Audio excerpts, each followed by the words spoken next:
วันนี้เป็นวันที่17เมษายน2568เราจะมาเรียนระดับ18 19พวกเราทุกคนได้เรียนผ่านระดับ16 17มาแล้ววันนี้เราจะเข้ามาเรียนระดับ18 19ท่านอาจารย์ใหญ่ได้ย้ำว่าเริ่มตั้งแต่ระดับ16 17ตอนนี้เราเข้า18 19เราจะมีการฝึกเปลี่ยนกายเป็นพลังในระดับเหล่านี้เหมือนกันเพียงแต่ว่าความสามารถในการที่จะเปลี่ยนกายเป็นพลังนั้นยิ่งระดับสูงขึ้นความสามารถของเราก็จะสูงมากขึ้นการฝึกเปลี่ยนกายเป็นพลังนั้นเป็นการที่เรารับพลังเพื่อให้ร่างกายของเรานั้นได้มีความสามารถในการที่จะถอดจิตในระดับ18 19ถ้าอาจารย์ใหญ่สอนในช่วงปี2007ตั้งแต่ต้นปีไปจนถึงเดือนสิงกันยาสิงหาถ้าอาจารย์ใหญ่สอนได้ทั้งหมด4 รอบของระดับ18 19และระดับ19ครั้งสุดท้ายที่ท่านอาจารย์ใหญ่สอนเรียบร้อยแล้วท่านก็ได้จากพวกเราไปการจากไปของท่านอาจารย์ใหญ่ถ้ามองในแง่ของทางโลกยังมีหลายสิ่งหลายอย่างที่ลูกศิษย์ในช่วงนั้นยังไม่พอใจแต่ในทางจิตวิญญาณนั้นท่านอาจารย์ใหญ่ก็ได้เคยบอกว่าเมื่อไรท่านหมดหน้าที่ท่านก็จะไปท่านอาจารย์ใหญ่หมดหน้าที่จริงหรือไม่อย่างที่พวกเราได้เรียนมาได้ผ่านมาก็จะได้เห็นว่าเมื่อถึงระดับ18 19แล้วเริ่มฝึกในการที่จะมีความสามารถเพื่อที่จะถอดจิตในการเรียนรู้กับสิ่งศักดิ์สิทธิ์โดยตรงการเรียนรู้กับสิ่งศักดิ์สิทธิ์ในระดับล่างๆท่านอาจารย์ใหญ่จะแนะนำให้เราทำสมาธิส่งพลังไปหาท่านส่งคำถามไปหาท่านแต่ตอนนี้อยู่ในระดับ18 19เราไม่ฝึกสมาธิเหมือนกับระดับล่างเราฝึกให้กายเรานั้นมีพลังมากพอเพื่อที่เราจะเริ่มต้นในการถอดจิตถอดจิตวิญญาณของเราออกจากร่างเพื่อไปเรียนรู้กับสิ่งศักดิ์สิทธิ์โดยตรงนั่นคือสิ่งที่เราจะฝึกฝนและด้วยความสามารถในการถอดจิตนี้เราจะมีพลังสิงสถิตเราจะเริ่มต้นในการใช้พลังสิงสถิตเพื่อที่จะทำการรักษาดูแลสุขภาพของตัวเราและคนที่เกี่ยวข้องพวกเราคงจะได้เห็นเหตุการณ์ว่ามีบางดวงวิญญาณที่ได้สิงเข้าไปในร่างของคนที่อ่อนแอของคนที่เผลอตัวเองทำให้วิญญาณเหล่านั้นครอบงำเข้าไปในร่าง แต่วิญญาณเหล่านั้นไม่ไปเป็นวิญญาณสูงไม่มีพลังแต่เขามีความสามารถในการที่จะครอบงำกายเนื้อของคนจำนวนหนึ่งสิ่งที่เรากำลังฝึกนี้ไม่ใช่เพื่อครอบงำร่างกายของผู้อื่นเราฝึกนี้เพื่อให้เรานั้นมีพลังในการที่จะดูแลสุขภาพของคนอื่นด้วยพลังสิงสถิตแต่ก่อนที่เราจะทำได้ในสิ่งเหล่านั้นเราต้องฝึกฝนให้ร่างกายของเราได้มีพลังมากพอซึ่งในระดับ18และ19มันมีความต่างกันที่เราจะค่อยฝึกในระดับ18และ19นั้นสิ่งแรกที่เราจะต้องฝึกทำทุกวันวันละ1 ครั้งหรือหลายครั้งแล้วแต่ว่าเราจะมีเวลานั่นก็คือการฝึกเปลี่ยนกายเป็นพลังเพื่อให้จิตวิญญาณของเรานั้นสามารถออกจากร่างได้ความสามารถในการที่จะถอดจิตในการที่จะให้จิตวิญญาณของเราออกจากร่างได้นั้นมันจะอยู่ในระดับถ้าเราคิดเป็นเปอร์เซ็นต์เพื่อเราเข้าใจง่ายก็คืออยู่ในระดับ70 ถึง 90%หมายความว่าการฝึกมันทำให้เรามีพลังในการที่เราไม่เพียงแค่จะถอดจิตเพื่อไปเรียนรู้กับสิ่งศักดิ์สิทธิ์เท่านั้นแต่เรายังจะมีความสามารถใช้พลังสิงสถิตในการที่จะดูแลสุขภาพขั้นตอนให้เราปฏิบัติดังต่อไปนี้อันดับแรกเราก็ดื่มน้ำพลังจักรวาล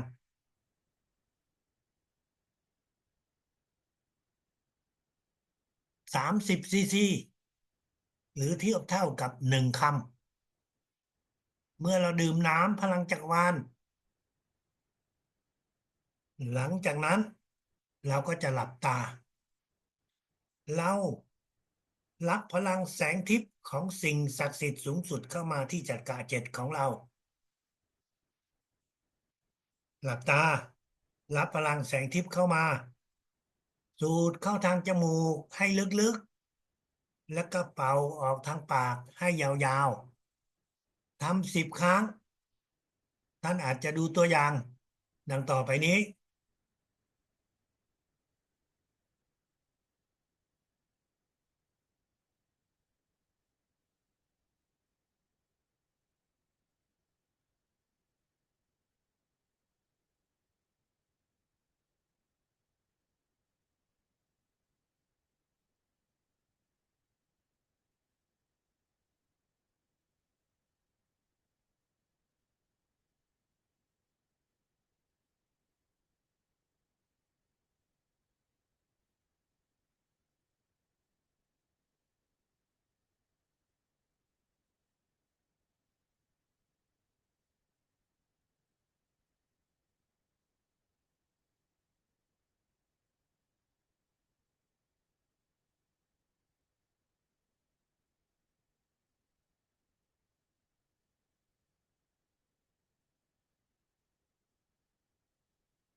สูดเข้าไปอย่างช้า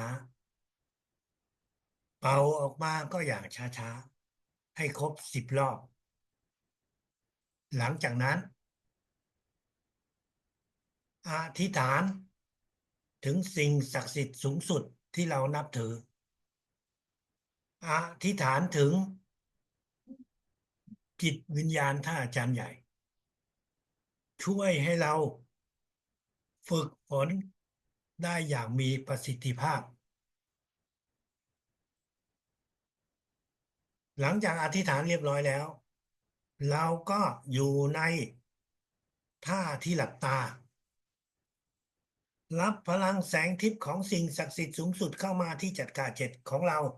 2 วินาทีแล้วเราก็จินตนาการ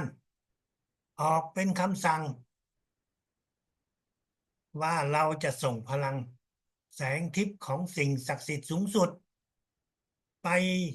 อวัยวะต่างๆของตัวเราอยู่บนร่างกายของเราทั้งอวัยวะภายในและภายนอกเช่นเราบอกว่าเราส่งพลังแสงทิพย์ของสิ่งศักดิ์สิทธิ์สูงสุดมาที่ศีรษะของเรา3 วินาทีรับพลังแสงทิพย์ของสิ่งศักดิ์สิทธิ์สูงสุดอีกรอบใหม่ส่งเข้ามาที่เส้นผมของเรา3 วินาทีรับ2 ส่ง 3ส่งมาที่หน้าผากส่งมาที่หูขวาส่งมาที่หูซ้ายส่งมาที่ตาขวาตาซ้ายส่งไปเรื่อยๆทุกอวัยวะไม่ว่าอวัยวะนั้นจะเล็กจะใหญ่จะอยู่ภายนอกหรือดูเหมือนว่าจะซ้ำกันแต่เราก็จะส่งไปเรื่อยๆรับแล้วส่งรับแล้วส่งบนร่างกายของเรา30 กว่าแห่งหลังจากนั้นเราก็รับและส่งพลังแสงทิพย์นี้ไปอวัยวะของคนที่เรารู้จักคนที่2คนที่3คนที่4ส่งไปเรื่อยๆหมดคนที่เราจำได้เราก็ส่งไปสิ่งต่างๆที่อยู่รอบๆตัวเราไม่ว่าจะเป็นเตียงนอนไม่ว่าจะเป็นหน้าต่างไม่ว่าจะเป็นประตูไม่ว่าจะเป็นโต๊ะเป็นเก้าอี้ส่งไปเรื่อยๆส่งไปถึงเลขที่ของบ้านต่างๆที่เรารู้จักส่งไปถึงหมู่บ้าน สถานที่ต่างๆที่เรารู้จักส่งไปเรื่อยๆสักพักหนึ่งท่านจะหมดความรู้สึกการหมดความรู้สึกนั้นมันจะเหมือนว่าเรานอนหลับเมื่อเราหมดความรู้สึกไปดวงจิตวิญญาณของเราก็สามารถที่จะออกจากร่างของเราได้ถ้าเราฟังดูแล้วมันก็เหมือนกับว่าเรานอนหลับใช่ปกติท่านอาจจะนอนหลับแล้วท่านอาจจะฝันท่านอาจารย์ใหญ่บอกว่าโดยหลักการคนที่ฝันนั่นหมายถึงว่าจิตวิญญาณของเขาก็ได้ออกจากร่างของเขาเพียงแต่จิตวิญญาณเหล่านั้นเขาไม่มีพลังที่จะไปสู่กับสิ่งศักดิ์สิทธิ์เพื่อที่จะไปเรียนรู้ในทางจิตวิญญาณคนที่นอนฝันนั้นเรายืนยันได้ว่าจิตวิญญาณของเขาออกจากร่างอันเนื่องมาจากเขาอาจจะฝันเจอกับคนที่ตายไปแล้ว3 วัน5 วันคนเหล่านั้นวิญญาณของคนเหล่านั้นจะมาพบกับวิญญาณของเราจะมาบอกถึงสิ่งที่เกิดขึ้นกับเขาอย่างเช่นบอกว่าเขาเสียชีวิตแล้ว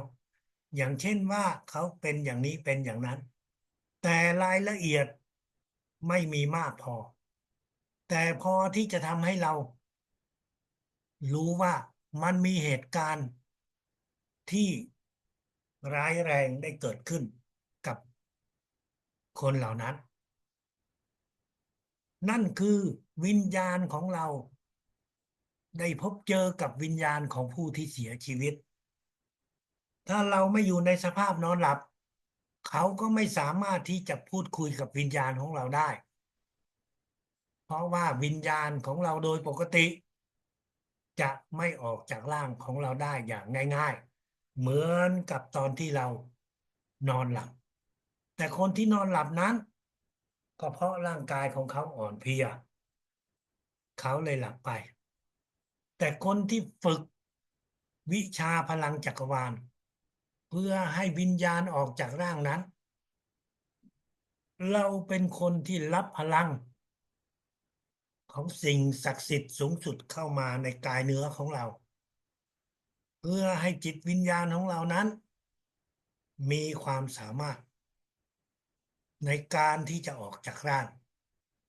ท่านอาจจะฝึกวันหนึ่งกี่ครั้งก็ได้จะใช้เวลาฝึกนานเท่าไหร่ก็ได้แล้วแต่เวลาที่เรามีในช่วงเวลาฝึกเราเพื่อช่วงเวลาที่เรายัง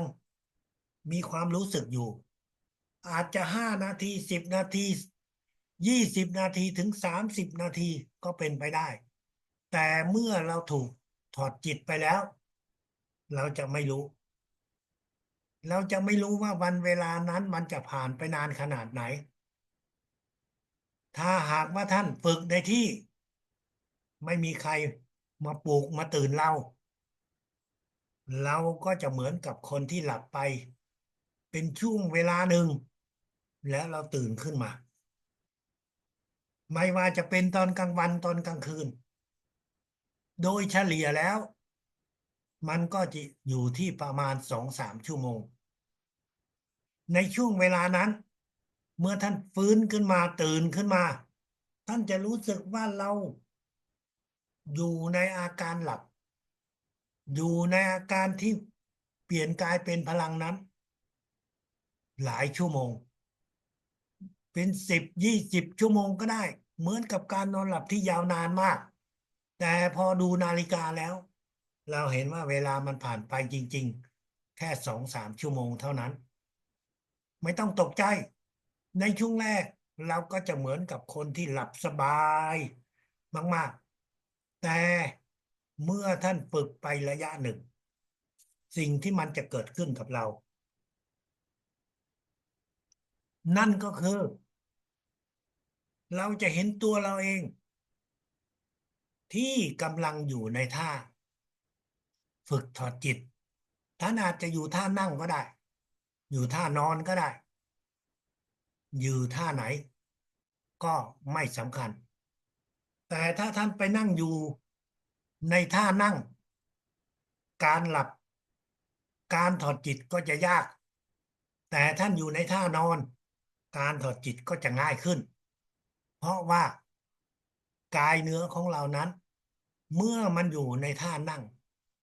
มันต้องทำงานเพื่อพยุงให้เราไม่ล้ม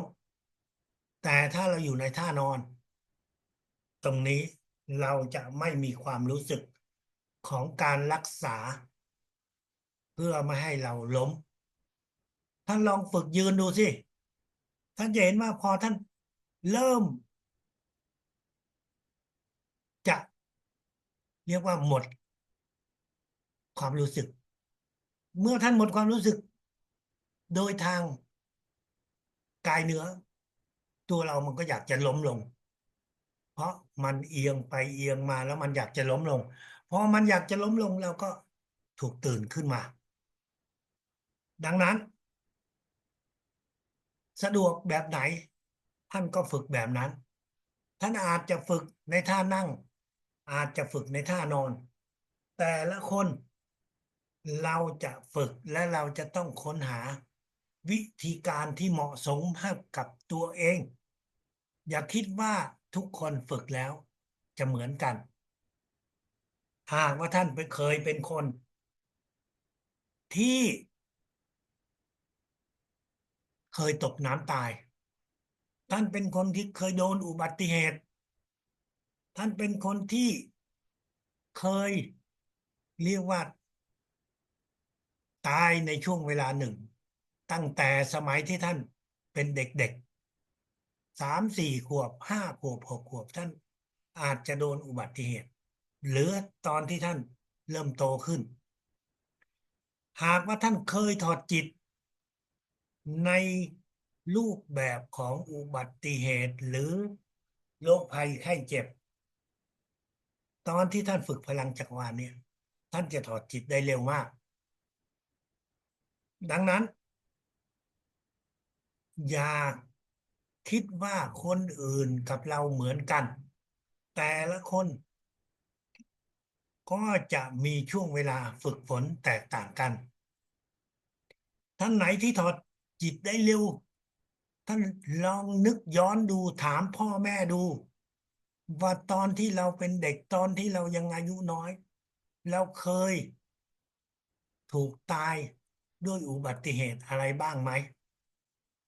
เพื่อเราจะได้รู้ว่าโอ้เรามีทุนเดิมอยู่ดังนั้นเราจึงฝึกฝนได้ดีกว่าได้ง่ายกว่าคนอื่นอย่าคิดว่าตัวเองนั้นสูงกว่าคนอื่น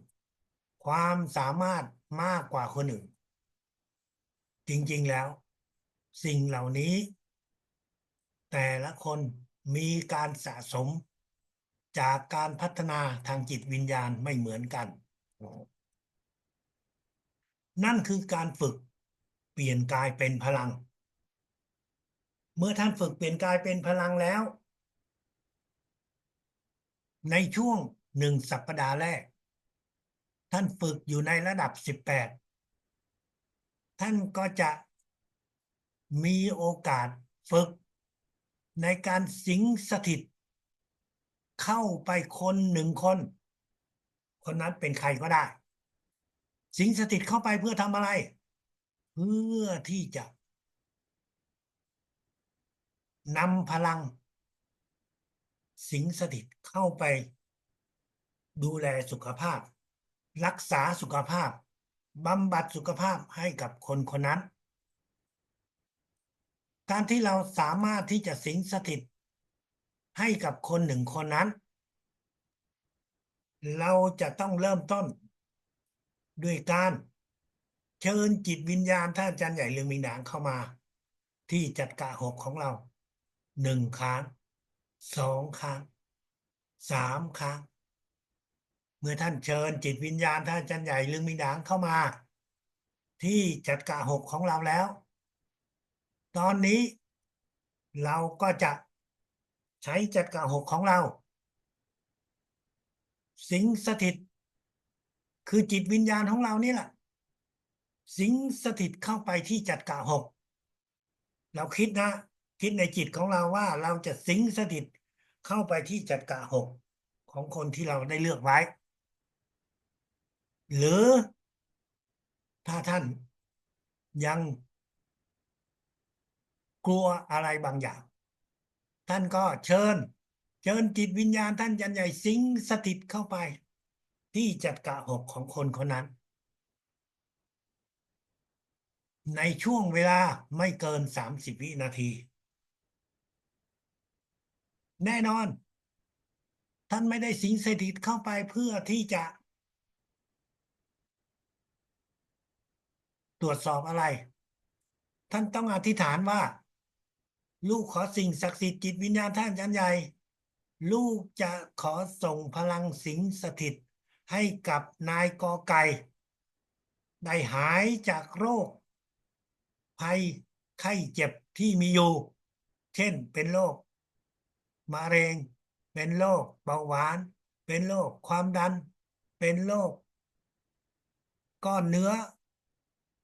อยู่ที่ใดที่หนึ่งในร่างกายเป็นต้นอธิษฐานตรงนี้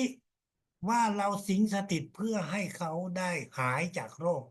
ที่เขามีอยู่เราเลือกคนเดียวเท่านั้นในระดับ18วันละ1 คนใครก็ได้วันที่2 ก็คนเดียวใครก็ได้ไม่จำเป็นต้องเป็นคนเดิมวันที่สามก็เช่นเดียวกันท่านฝึกไปสิงสถิตจำไว้นะครับจะต้องเชิญจิตวิญญาณท่านอาจารย์ใหญ่เข้ามา1 ครั้ง2 ครั้ง3 ครั้งก่อนที่เราจะสิงสถิตเข้าไปคนคนนั้นการสิงสถิตนี้อย่าสิงสถิตเข้าไปผู้ที่ได้เรียนวิชาพลังจักรวาลตั้งแต่ระดับ16ขึ้นไปคนที่ระดับ16ขึ้นไปเราจะไม่สิงสถิตเข้าหาเขาเพราะคนเหล่านี้เขาก็มีความสามารถในการรับพลังของสิ่งศักดิ์สิทธิ์สูงสุดเพื่อฝึกเปลี่ยนกายเป็นพลังดังนั้นพลังของเขาคือเป็นพลังทางจิตวิญญาณทางสิงที่จะสิงสถิตดังนั้นเราจะไม่สิงสถิตเข้าหาคนแบบที่ในระดับ16ขึ้นไปเว้นแต่ว่าคนคนนั้น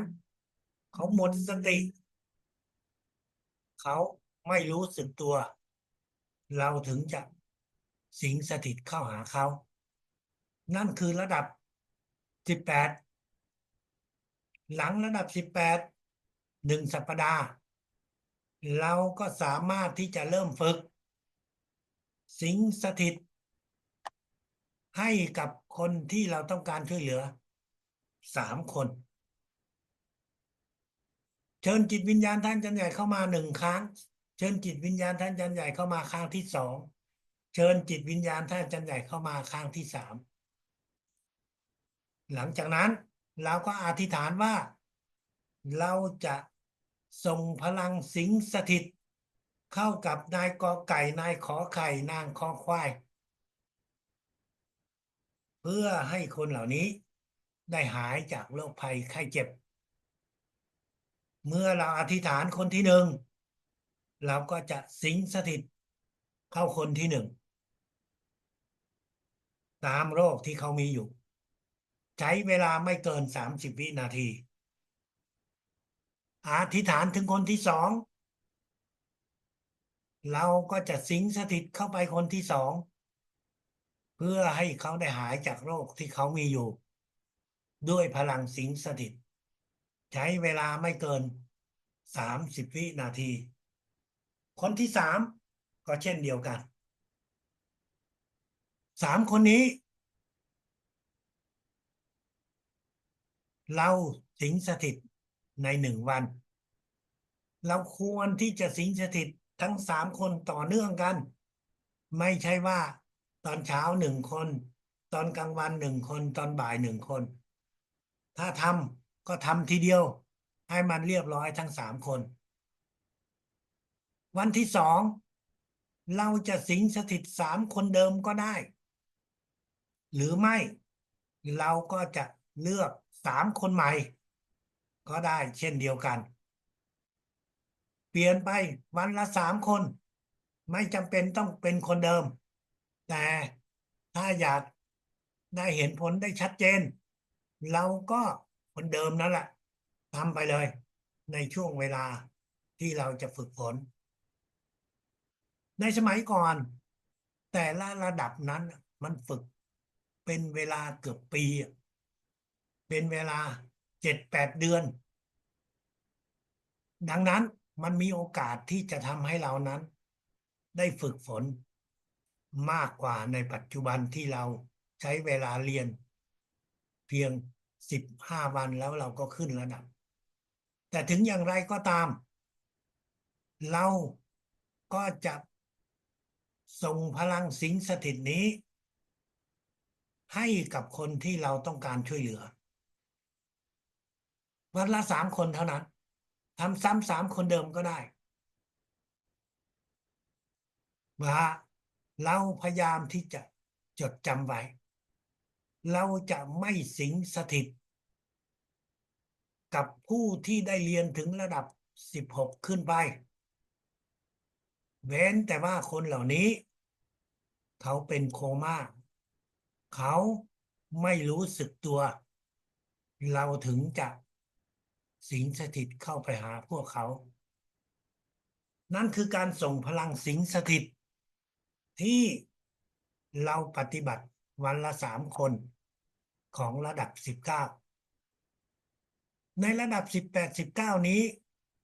บางครั้งเราอาจจะเจอกับคนที่เรียกว่า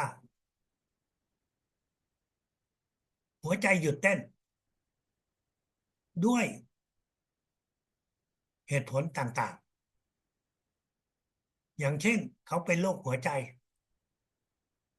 แล้วหัวใจของเขาหยุดเต้นคนเหล่านี้เราก็สามารถที่จะใช้พลังสิงสถิตที่จะช่วยเขา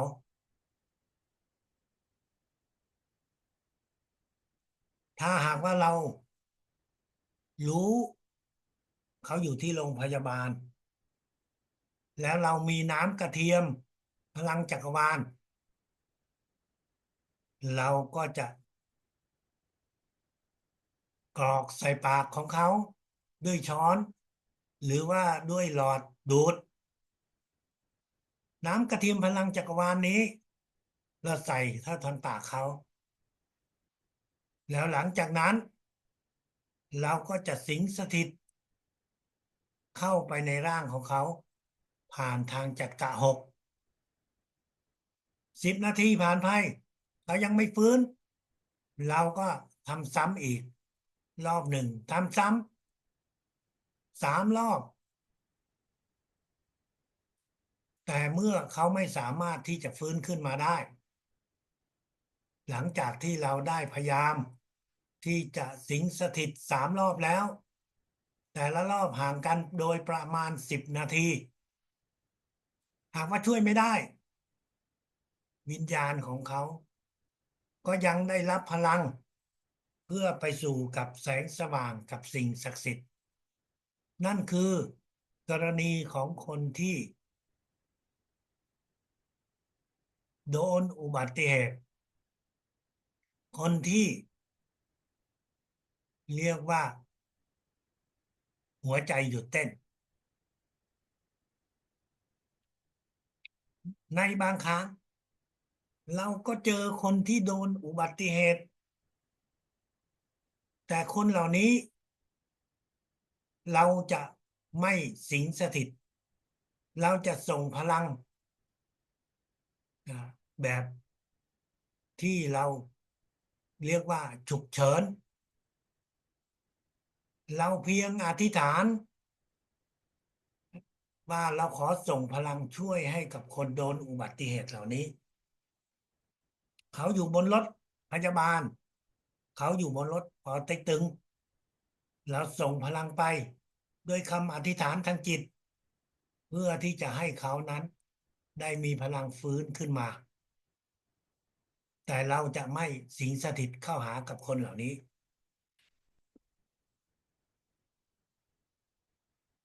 คนที่โดนอุบัติเหตุที่เราเจออยู่ตามถนนหรือเราเจอในรถพยาบาลเราจะไม่สิงสถิตเราเพียงแต่รับพลังแสงทิพย์ของสิ่งศักดิ์สิทธิ์สูงสุดรับ2ส่ง3 วิไปให้กับคนที่โดนอุบัติเหตุกำลังนั่งอยู่รถของโรงพยาบาลหรือรถของปอเต็กตึงนั่นคือการที่เราจะส่งพลังช่วยเหลือในกรณีฉุกเฉินอุบัติเหตุฉุกเฉินอุบัติเหตุนี้เราจะใช้พลังแสงทิพย์เท่านั้นนั่นคือความแตกต่างระหว่างการช่วยเหลือกับคนที่เสียชีวิตคนโดยที่เป็นโรคหัวใจเกี่ยวกับเรื่องหัวใจ เราถึงจะสิงสถิตแต่ถ้าเป็นอย่างอื่นเราก็ใช้พลังแสงทิพย์เท่านั้นนอกจากการส่งพลังแบบสิงสถิตที่ได้กล่าวไว้เมื่อกี้นี้เราสำหรับตัวเราเองเราจะส่งพลังให้กับตัวเราเองด้วยพลังแสงทิพย์นั่นก็คือตัวเราจะรับพลังแสงทิพย์เข้ามาที่จักระเจ็ดของเรา1 ครั้ง2 ครั้ง3 ครั้ง4 ครั้ง5 ครั้งถึง9 ครั้งรับพลังแสงทิพย์เข้ามาที่จักระหกของเรา9 ครั้งเช่นเดียวกันรับพลังแสงทิพย์คุมทั้งร่างกายของเรา9 ครั้งเช่นเดียวกันรับพลังแสงทิพย์เข้าไปในจุดที่เรามีอาการเจ็บมีอาการปวดเจ็บตรงไหนปวดตรงไหนเราก็ใช้จิตของเราออกเป็นคำสั่งว่ารับพลังแสงทิพย์เข้ามาตรงที่เราเจ็บหัวเข่ารับพลังแสงทิพย์ส่งไปที่หัวเข่าเจ็บที่น่องรับพลังแสงทิพย์เข้าไปที่น่องทำ9 ครั้งจำไว้นะครับทำ9 ครั้งนั่นคือตัวเราเจ็บท้องส่งที่ท้อง9 ครั้งสำหรับคนอื่นเราก็จะต้องรับพลังแสงทิพย์เข้ามาที่จักระเจ็ดของเราก่อนแล้วค่อยส่งเข้าไปให้กับคนที่เราต้องการช่วยเหลือรับเข้ามาที่เจ็ดของเราส่งไปที่เจ็ดของเขา3 วิทำซ้ำ9 ครั้งรับเข้ามาที่เจ็ดของเราส่งไปหาเขาที่จักระหกรับแล้วส่งรับแล้วส่งรับแล้วส่งรับเข้ามาที่จักระเจ็ดของเราส่งไปที่จักระหกของเขา9 ครั้งรับพลังแสงทิพย์เข้ามาที่จักระเจ็ดของเรา2 วิส่ง3 วิคุมทั้งร่างกายของเขา9 ครั้งรับ2 วิส่งไปที่เขาบอกว่าเขาเจ็บเช่นเขาเจ็บที่ท้อง9 ครั้งตรงไหนที่เขาบอกว่าเจ็บแล้วก็รับเข้ามาที่จักระเจ็ดของเราแล้วก็ส่งไปตรงที่เขามีอาการเจ็บ9 ครั้งเคยมีคนถามท่านอาจารย์ใหญ่ว่าทำไมระดับ17ระดับ18 19เนี่ยรับส่งซ้ำถึง9 ครั้งแต่ละจุดท่านอาจารย์ใหญ่ก็หัวเราะบอกว่านั่นคือการทดสอบของความอดทนของความเมตตาที่เราอยากจะช่วยเหลือคนอื่นๆถ้าลองทำแล้วท่านจะรู้สึกว่าทำหลายครั้งมันก็น่าเบื่อจริงๆนะครับคนเดียวมันก็โอเคแต่ถ้าหลายคน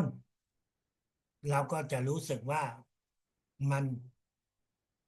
ใช้เวลานานมากแล้วมันก็เมื่อยทางจิตไม่ได้เมื่อยทางกายเนื้อแต่เมื่อยทางจิตเพราะมันซ้ำไปซ้ำมาซ้ำไปซ้ำมาซ้ำไปซ้ำมาซ้ำไปซ้ำมาอย่างเนี้ยในแต่ละจุด9 ครั้งถึงอย่างไรก็ตามเรามีความสามารถส่งพลังให้กับคนอื่นด้วยพลังแสงทิพย์ของสิ่งศักดิ์สิทธิ์สูงสุดแต่เราก็จะอย่าละเลยในการส่งพลังให้กับคนอื่นด้วยมือแม้ว่าการส่งพลังให้กับคนอื่นด้วยมือนั้นเราอาจจะไม่รักษาคนจำนวนมากแต่อย่างน้อยทุกวันถ้ามีโอกาส ที่จะวางมือบนร่างกายของผู้ป่วยของคนที่เรารู้จักแล้วใช้จิตของเราส่งพลังแต่เราใช้มือเป็นกุศโลบายใช้มือเป็นจิตวิทยาในการที่จะให้คนเหล่านั้นได้มีความรู้สึกได้มีความตื่นเต้นในการที่รับพลังด้วยมือของเราท่านอยากคิดว่าเรามีความสามารถใช้จิตส่งพลังแล้วเราจะไม่แสดงออกทางมือของเราเราจะต้องหาโอกาสหาจังหวะที่จะส่งพลังด้วยการที่เราดูเหมือนว่าเราส่งพลังด้วยมือแต่จริงๆแล้วมันเป็นการฝึกที่ทำให้เรานั้นมีจิตใจที่กล้าหาญกล้าที่จะแสดงออกกล้าที่จะให้คนอื่นรู้ว่าเราใช้พลังจักรวาลถ้าท่านกลัวท่านลังเลใจไม่กล้าแสดงออกความสามารถของเรานั้นมันก็จะไม่ได้ยกระดับขึ้นวิชาพลังจักรวาลเป็นวิชาที่ท่านอาจารย์ใหญ่หลายต่อหลายครั้งก็มักจะพูดว่าเรานั้นเป็นผู้ที่ไม่ต้องการชื่อเสียงเรานั้นเป็นคนที่ฝึกปฏิบัตินิรนามแต่พวกเราจะต้องเข้าใจว่าคำเหล่านั้นมันหมายถึงว่าเราอย่าไปโอ้อวด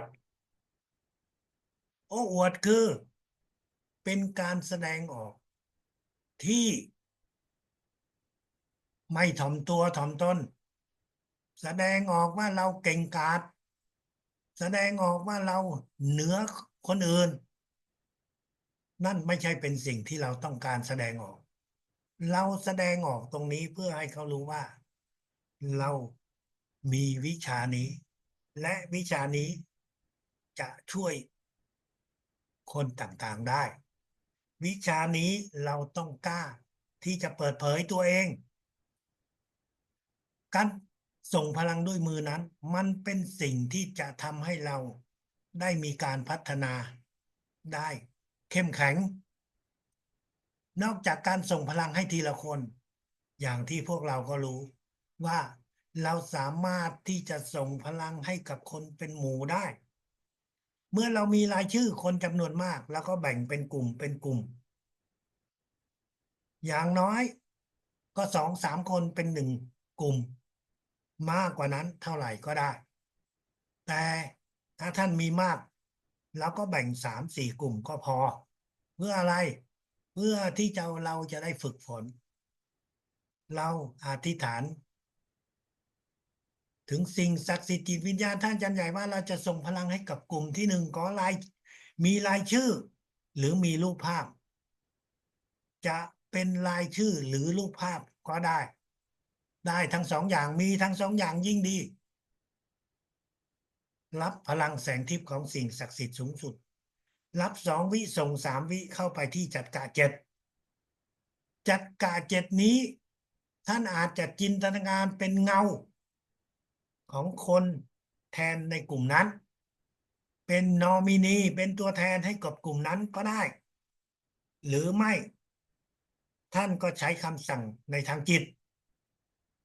ว่าเราจะส่งพลังเข้าที่จักระเจ็ดของทุกคนที่อยู่ในกลุ่มนี้ทางที่หนึ่งรับพลังแสงทิพย์ของสิ่งศักดิ์สิทธิ์สูงสุดเข้ามาที่จักระเจ็ดของเราส่งไปที่จักระเจ็ดของคนในกลุ่มทางที่สองท่านอาจจะจินตนาการเป็นรูปเงาของคนที่เป็นตัวแทนก็ได้ ถ้าไม่จินตนาการท่านก็ใช้คำสั่งส่งไป ส่งไปที่จักระเจ็ดส่งไปที่จักระหกส่งคุมไปทั้งร่างกายของทุกคนที่อยู่ในกลุ่มนั่นคือสิ่งที่เราทำกับกลุ่มที่หนึ่งกลุ่มที่สอง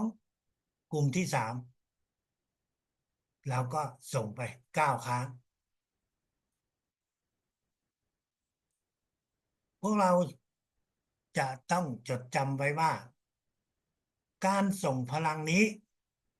เราจะไม่ส่งพลังสิงสถิตเราจะส่งแค่พลังแสงทิพย์ของสิ่งศักดิ์สิทธิ์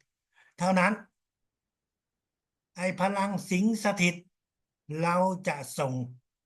ทีละคนทีละคนเท่านั้นนั่นคือสิ่งที่เราจะต้องเข้าใจในชีวิตของเรา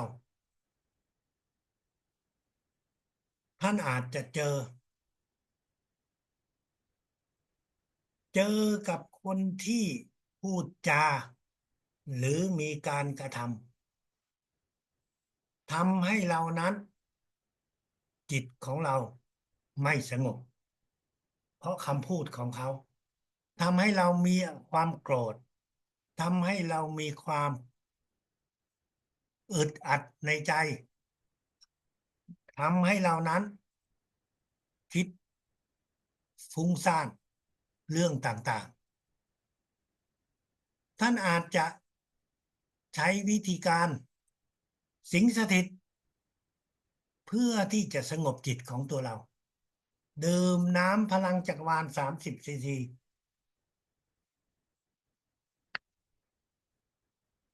แล้วก็หลับตารับพลังแสงทิพย์แล้วก็ส่งรับแล้วก็ส่งไปไว้ยังต่างๆส่งไปเรื่อยๆส่งไปเรื่อยๆสักพักหนึ่งจิตของเราก็จะสงบนิ่งแต่ว่าด้วยเวลาที่ไม่กี่นาทีที่เราทำเราไม่ได้ถอดจิตแต่ว่ามันเป็นรูปแบบที่เราสามารถที่จะทำให้จิตของเราสงบได้เมื่อท่านไปโรงพยาบาลไปสถานที่ราชการโรงเรียนไปถึงสถานที่เหล่านั้นเราก็สามารถที่รับพลังแสงทิพย์ของสิ่งศักดิ์สิทธิ์สูงสุดเข้ามาที่จักระเจ็ดของเราแล้วเราก็ส่งเข้าไปในสถานที่ที่ได้กล่าวไว้ถ้าท่านไปเพื่อเข้าไปที่นั่นแล้วก็ส่ง9 ครั้งแต่ถ้าเราเพียงแต่ขับรถผ่านผ่านโรงเรียนผ่านโรงพยาบาลผ่านอาคารสถานที่เราก็จะรับและส่งเพียง3 ครั้งเท่านั้นไม่ต้องถึง9 ครั้งในบางครั้งท่านอาจจะไปเจอบ้าน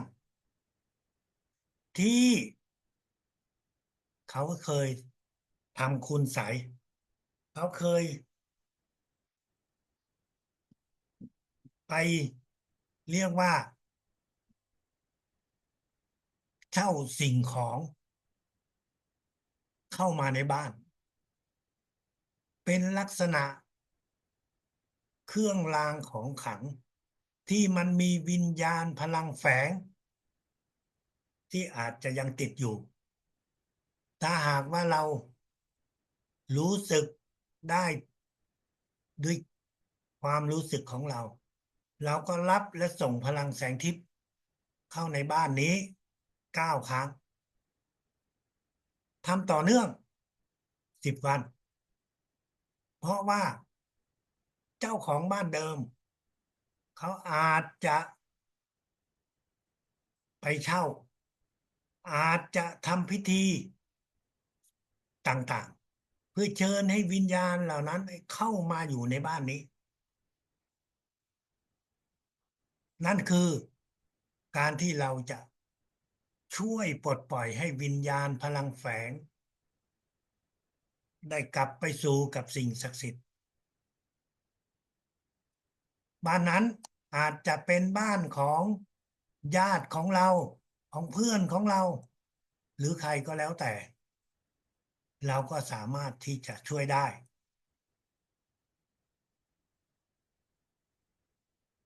ท่านอาจารย์ใหญ่ก็ได้บอกให้เราว่าเมื่อเราเจอเรารู้ข่าวถึงสถานที่ต่างๆที่มีภัยพิบัติภัยธรรมชาติเราก็จะรับพลังแสงทิพย์2 วิส่ง3 วิทำซ้ำ9 ครั้งไปสถานที่ที่เราได้รับรู้ข่าว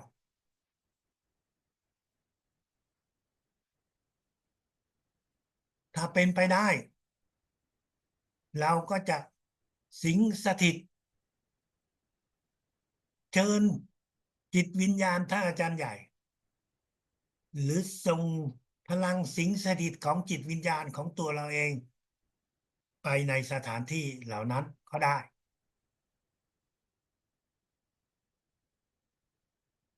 ท่านอาจารย์ใหญ่บอกว่าการที่เราส่งพลังรับแล้วส่งรับแล้วส่งนอกจากที่จะฝึกฝนให้เรานั้นได้มีจิตใจที่เข้มแข็งได้มีจิตใจที่อดทนแต่ท่านก็ยังบอกว่าการส่งพลังซ้ำ9 ครั้งนั้นจะช่วยให้เราได้รักษาได้ถึงต้นตอของโรคภัยไข้เจ็บเหล่านั้นของเซลล์ที่อยู่ในร่างกายของดวงจิตวิญญาณที่เร่ร่อนเพื่อให้พื้นที่เหล่านั้นได้กลับมาเป็นปกติ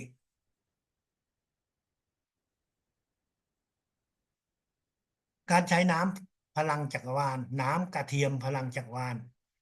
ที่ตั้งแต่ระดับ16ขึ้นไปถึงจะทำได้อาจารย์ใหญ่ท่านก็เตือนไว้อีกว่า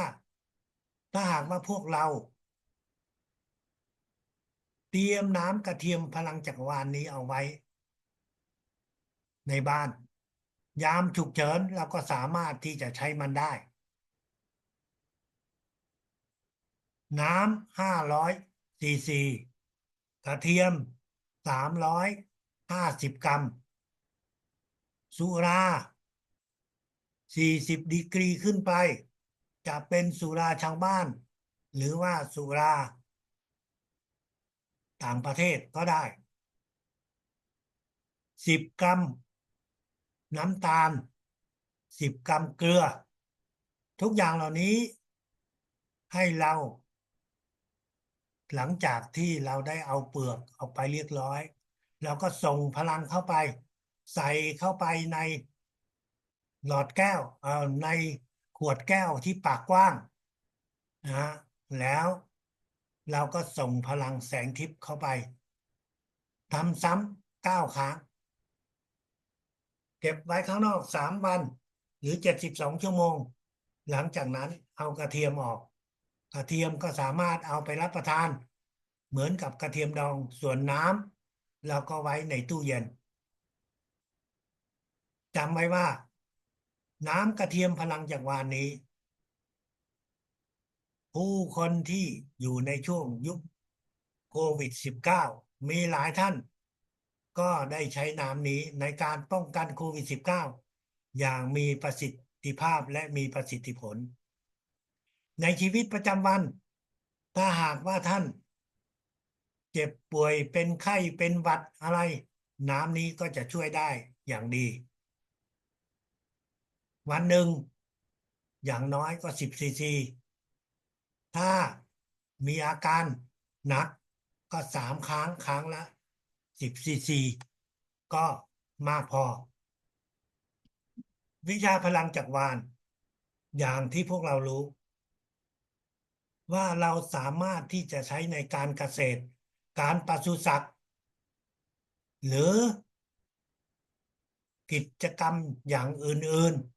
ๆในการค้าขายในการทำธุรกิจอื่นๆให้เรา ฝึกใช้ความสามารถของพลังจักรวาลตามที่เราทำธุรกิจที่เกี่ยวข้องโดยหลักการของมันคือเราต้องอธิษฐานว่าเราขอส่งพลังแสงทิพย์เข้าไปในสิ่งเหล่านั้นเพื่อให้มันนำมาความสุขเพื่อนำมาสุขภาพที่ดีให้กับผู้ที่ได้ใช้ให้กับงานเหล่านั้นมันได้ผ่านไปด้วยดีท่านอย่ารับและส่งพลังในรูปแบบที่เรียกว่ามีความโลภอยากได้เงินเยอะขายให้ได้เยอะขายให้ได้มากๆส่งพลังเข้าไปเพื่อได้ขึ้นตำแหน่งส่งพลังเข้าไปเพื่อที่จะได้ขึ้นหน้าที่ยศถาบรรดาศักดิ์ทั้งหลายนั่นคือสิ่งที่เราจะต้องไม่ส่งพลังในรูปแบบนั้นถ้าเราส่งพลังในรูปแบบนั้นสิ่งที่ได้มันจะไม่ใช่สิ่งที่เราต้องการ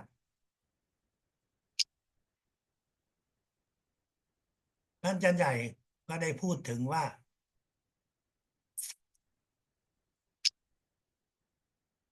เราสามารถที่จะส่งพลังให้กับสตรีที่ตั้งครรภ์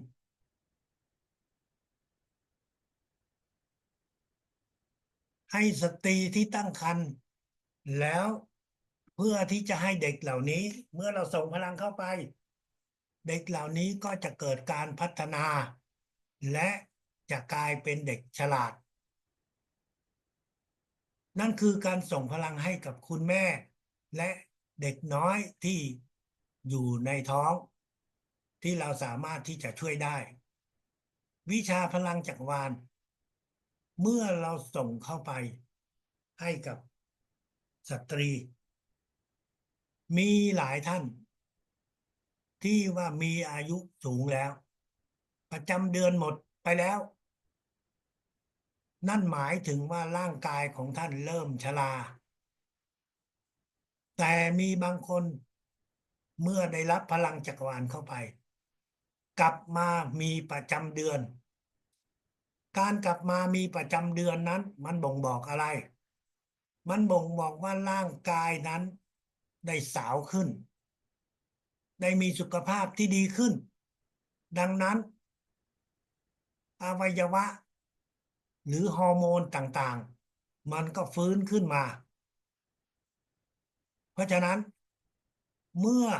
เรามีการส่งพลังในรูปแบบอื่นๆร่างกายของเราเริ่มดีขึ้นแต่ในส่วนของทางเพศมันก็ดีขึ้นเหมือนกันเพราะฉะนั้นก็ให้เราส่งพลังไปที่ไข่ของเรา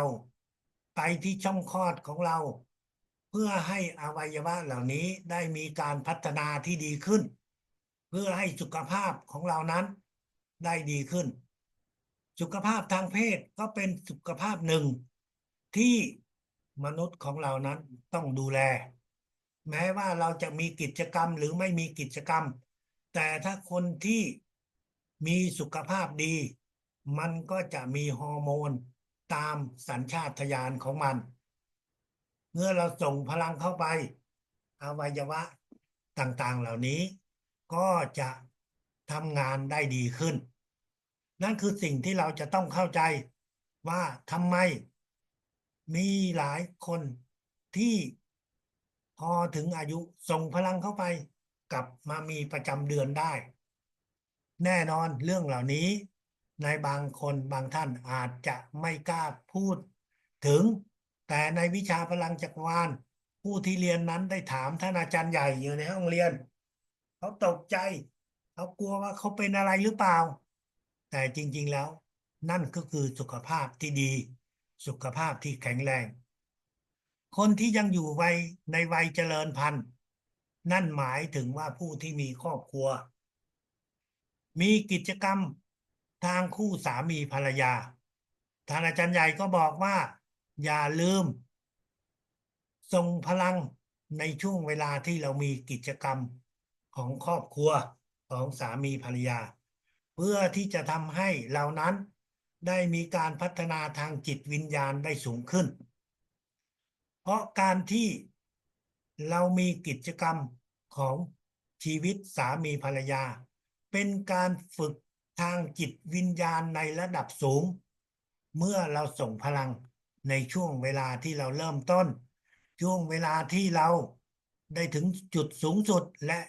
เมื่อเราเสร็จภารกิจเราส่งพลังเข้าไปในช่วงนี้นอกจากจะทำให้สุขภาพกายเนื้อของเราสุขภาพจิตของเราได้ดีขึ้นแล้วแต่การพัฒนาทางจิตวิญญาณของเรานั้นก็จะสูงมากขึ้นเช่นเดียวกันเพราะว่านั่นมันบ่งบอกว่าเราเป็นคนที่ควบคุมจิตใจของตัวเราเองได้ไม่ว่าจะเป็นช่วงเวลาไหนของชีวิตในชีวิตประจำวันท่านอาจจะเดินทางไปทำงานจะมีธุระออกไปนอกบ้านแต่ละครั้งที่ออกจากนอกบ้านให้เรารับพลังแสงทิพย์ของสิ่งศักดิ์สิทธิ์สูงสุดส่งเข้าไปเส้นทางที่เราคิดว่าเราจะไปรับพลังแสงทิพย์ส่งเข้าไปรถไปยานพาหนะที่เราจะใช้ส่งพลังเหล่านี้เพื่อให้เราเดินทางได้ปลอดภัยเพื่อให้เรานั้นได้เดินทางได้รวดเร็วขึ้นสะดวกขึ้นนั่นคือสิ่งที่เราสามารถที่จะทำได้ท่านอยู่ในเมืองท่านจะประหลาดใจว่าเราไปถึงไหนรถที่อยู่ข้างหน้ามันก็จะเบี่ยงซ้ายเบี่ยงขวาของมันเองเหมือนกับว่ามันเปิดทางให้เราแต่ท่านอยู่นอกเมืองท่านรู้ไหมว่าในบางจุดเคยมีอุบัติเหตุเคยมีคนเสียชีวิตและวิญญาณที่อยู่ที่นั่นเขารอคอยที่จะหาวิญญาณอื่นมาแทนที่ให้เขา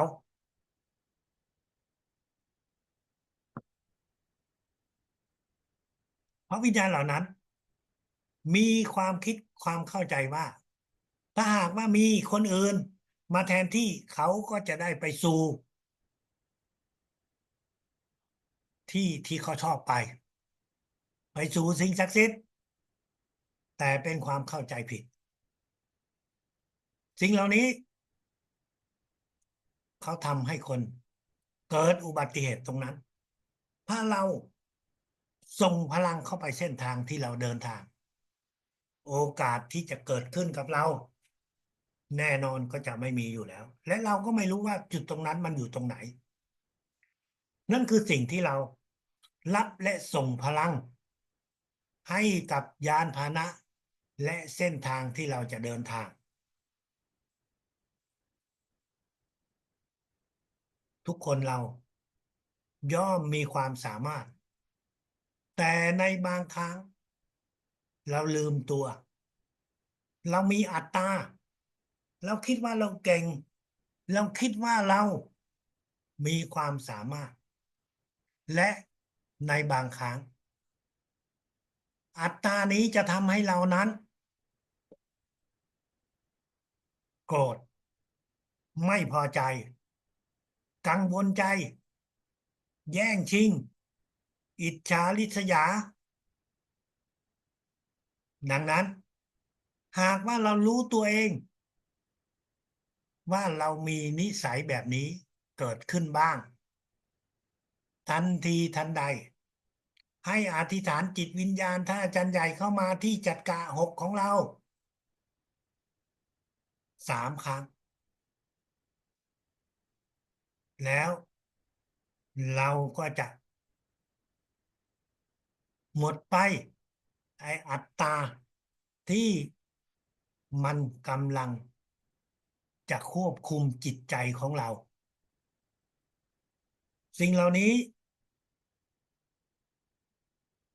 เราไม่ใช่ว่าทำแค่ครั้งเดียว ทุกครั้งที่เรารู้สึกตัว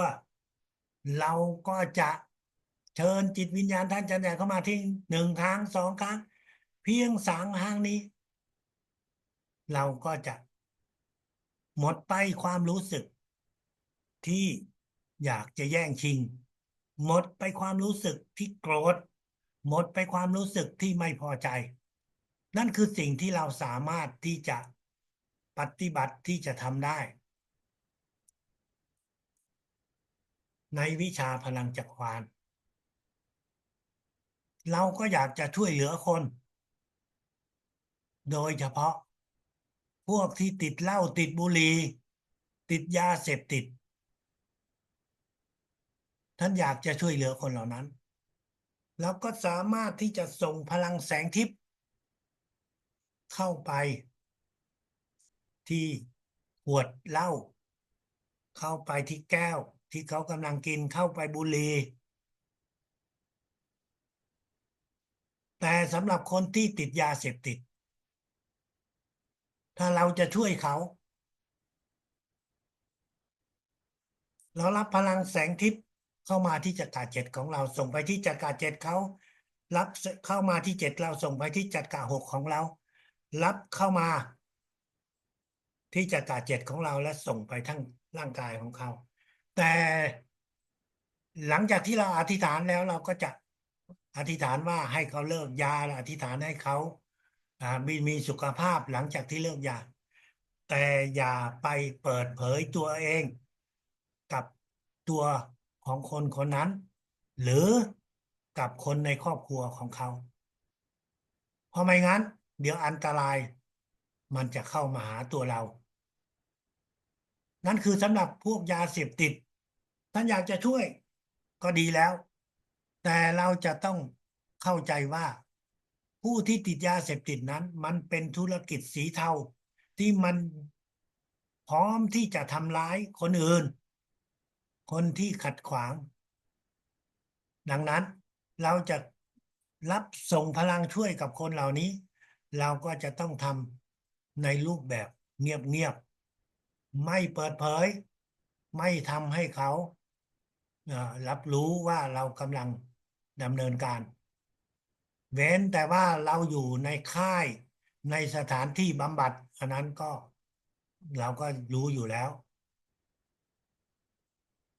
ในชีวิตของเรา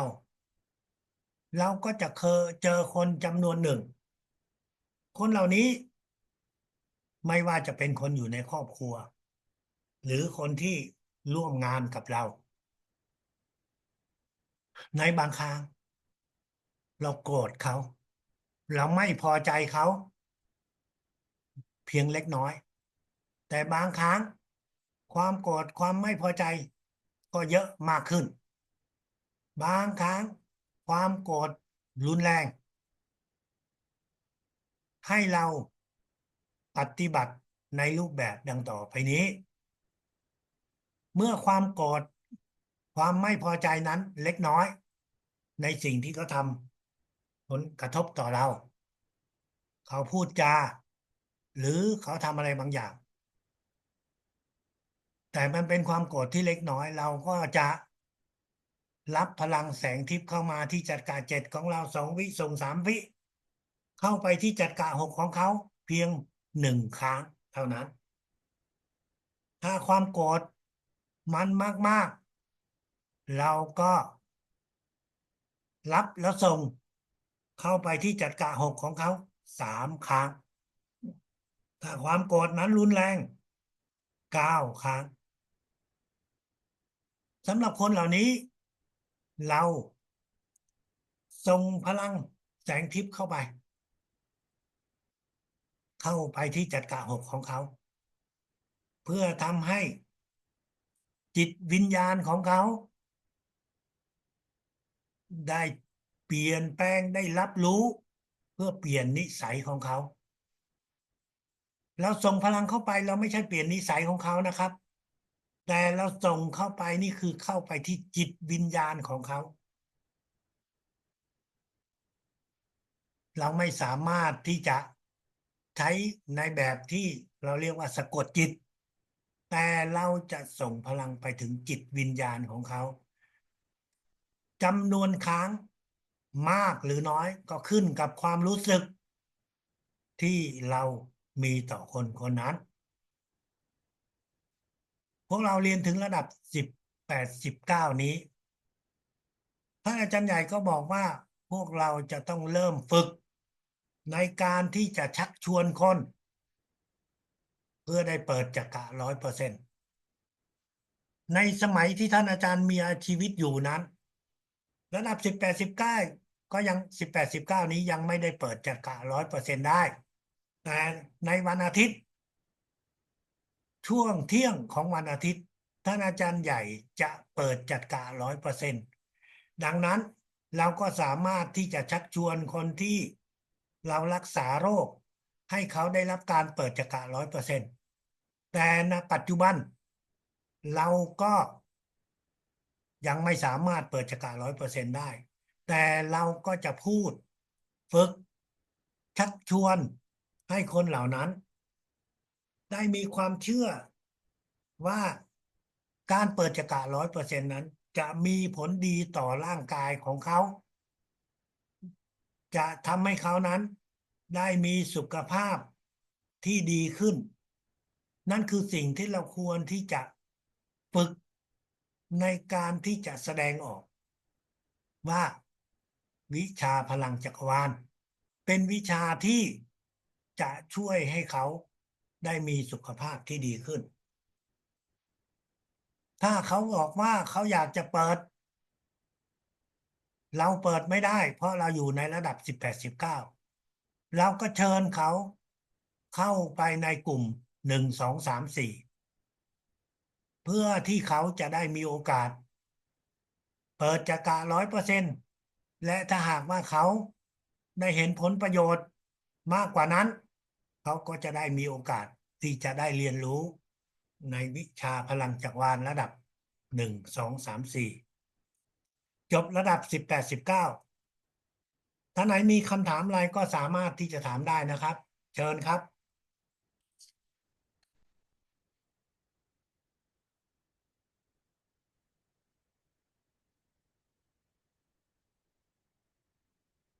มีไหมครับคำถามอะไรก็ได้เชิญนะครับ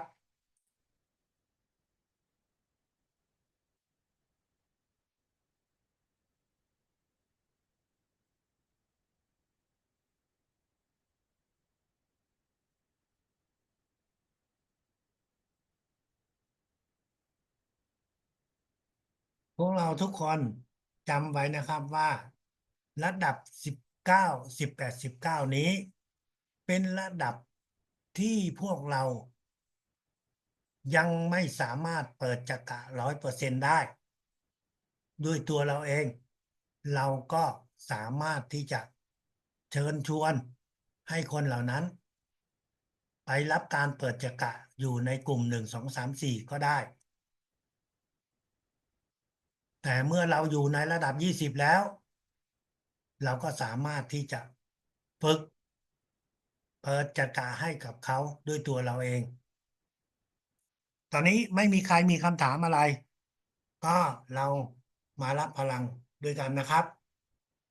เริ่มต้นครับ ทุกคนพร้อมนะครับ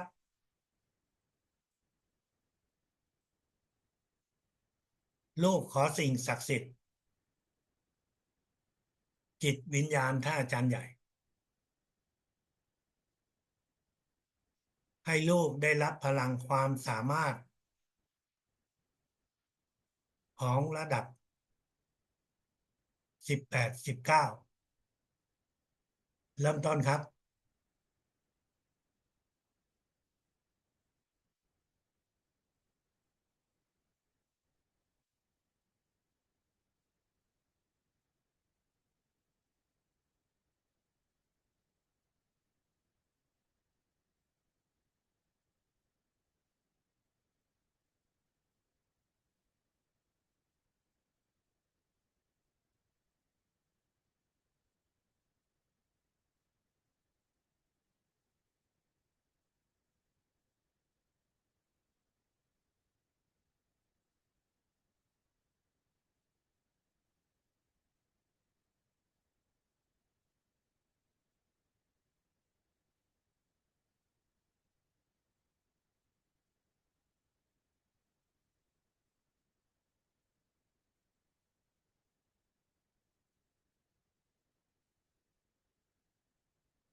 เรียบร้อยครับ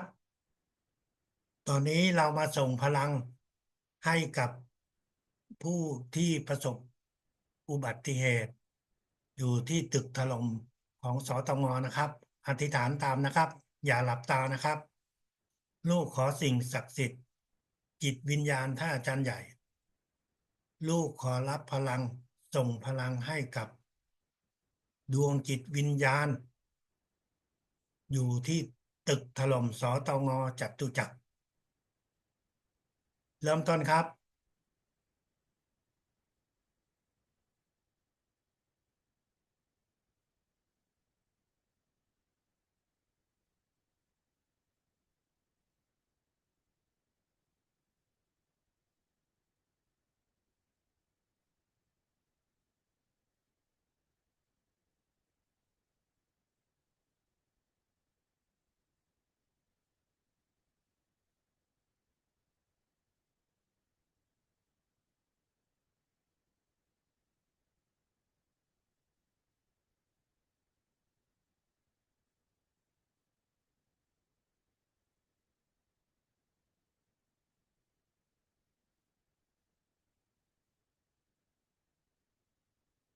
เรียบร้อยครับสวัสดีทุกคนนะครับขอบคุณค่ะอาจารย์ครับขอบคุณครับสวัสดีครับ